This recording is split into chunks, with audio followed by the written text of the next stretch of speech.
I'm going to present the steps for a variant query in SNPnexus COVID using multiple files as input.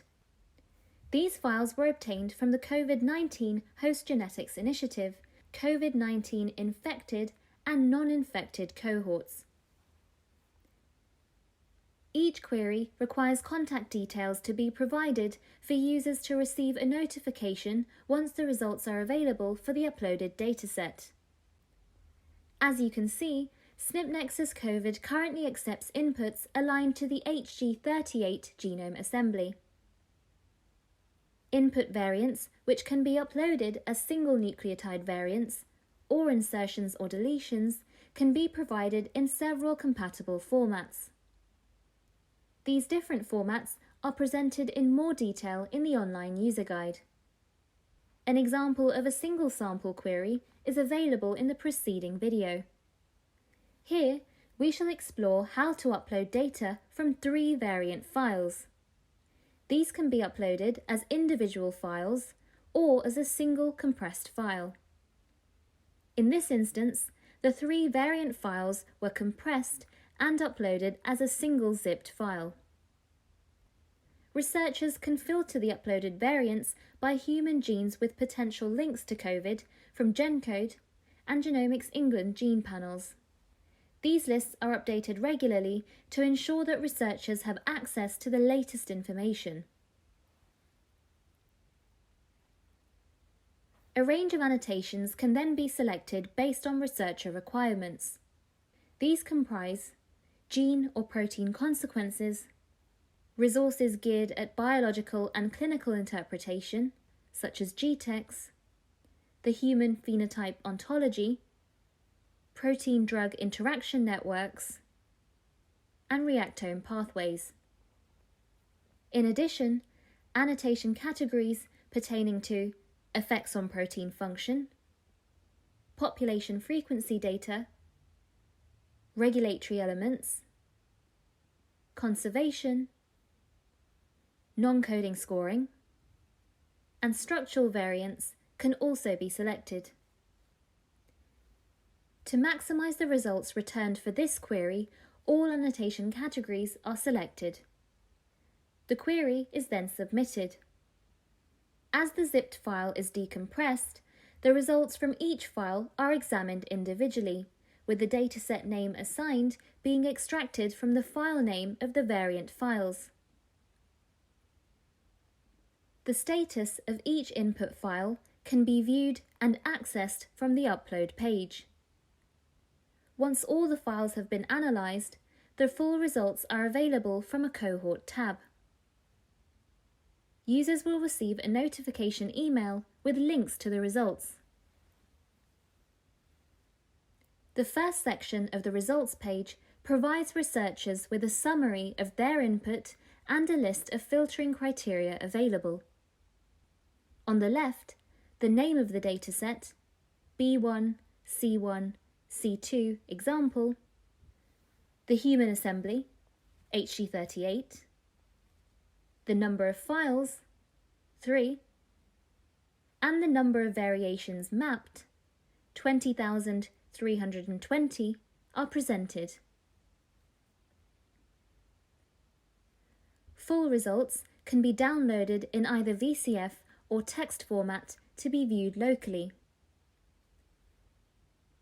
The results are available for each annotation category or as an overview of all variants. Alternatively, researchers can explore the results using the interactive tables and plots provided. Users are able to prioritize variants based on a variety of filters available. Variants common across all the files can be prioritized for further analyses. In this case, there are 54 variants common across all 3 files uploaded.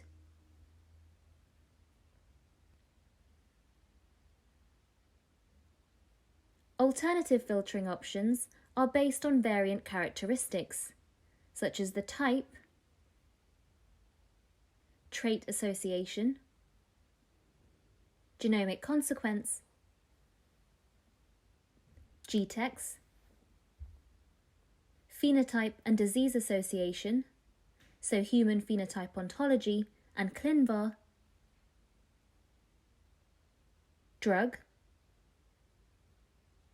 pathway,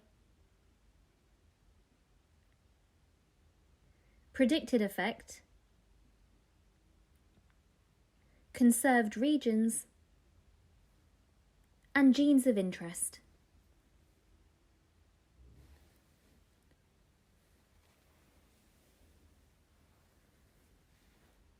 There is also a section dedicated to graphical outputs, with plots available for both cohort-wide and patient-centric views.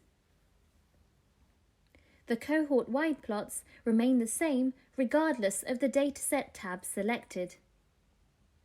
Like with results for single sample queries, a summarized view of the variant features is available. This provides information about variant classification and type, the proportion of transitions and transversions in the data, the number of variants in each input file, a variant classification summary, and the top 10 mutated genes across the cohorts. Unlike individual sample inputs, cohort-wide results allow users to hone in on variant features, such as the top mutated genes. Here, we observe missense variations in FYCO1 across all 3 variant inputs. The region spanning FYCO1 has been associated with increased severity of disease in COVID-19 patients with respiratory failure. The transition and transversion profiles of the variants can be examined more closely. Finally, lollipop plots allow users to map mutations in genes of interest. Mutations in FYCO1 are observed at 3 positions, with the N1001K variant present in 3 patients. Similarly, 4 variants in ICAM3 are identified, each present in 2 patients. The Manhattan plot presents significant SNPs across the chromosomes in all the datasets.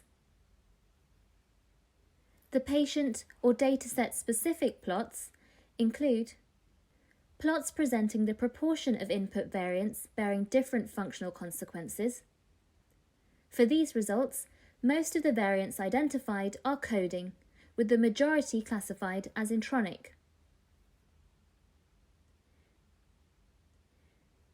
Genomic consequences of the input variants across the chromosomes can also be observed in more depth from the karyotype plots. Genes associated with variants present in the uploaded dataset are associated to biological pathways in the reactome pathway database, with enriched signaling pathways highlighted in yellow in the interactive Voronoi diagram.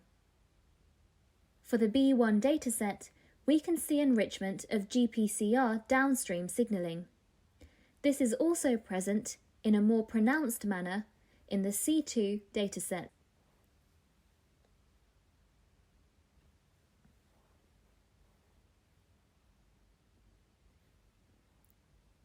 Continuing with the types of information presented in the plots and graphical representation section, we have a bar plot presenting a summarized view of whether protein function is affected by amino acid substitutions, where variants are classified as deleterious or tolerated, that is to say benign. These results can also be viewed as a karyotype plot for additional granularity. Finally, SNPnexus COVID provides users with the opportunity to assess the pharmacogenetic potential of genes identified within individual patients or larger cohorts. The network diagrams generated present the proteins of interest, along with interacting proteins and potential drugs that target these. Here, we look at TMPRSS2 and TYK2. In agreement with the literature, we immediately see that transmembrane protein serine 2 or TMPRSS2, is linked to ACE2. From the network diagram, we see that TMPRSS2 is a target for camostat, which is a well-known serine protease inhibitor being studied for its potential antiviral drug activity against COVID-19. Similarly, we identify ACE2 as a potential target for hydroxychloroquine and chloroquine, both of which have gained traction with the media for their potential mechanisms of action for the treatment of COVID-19. Looking at TYK2, we see that it's a target for fostamatinib. This is a spleen tyrosine kinase inhibitor that reduces immune-mediated destruction of platelets and is currently being studied for safety for the treatment of hospitalized COVID-19 patients. Tofacitinib is also in phase 2 trials to assess its suitability to treat hospitalized patients with COVID-19 pneumonia. All of the information used to generate these plots and much more is available to query from the interactive tables provided below. These provide information for all the annotation categories selected at the start of the query. So researchers can view overlapping genes, genes or protein consequences, results from GTEx, where multi-tissue EQTL plots can be viewed. These display multi-tissue posterior probabilities from meta-analyses against single-tissue association results. Phenotype and disease association. Protein interactions highlighting the target protein and target name, which could be a potential repurposing candidate for COVID-19.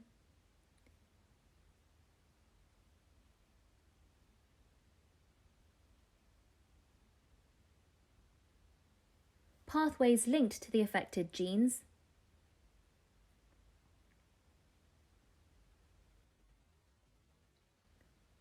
effects of variants on protein function,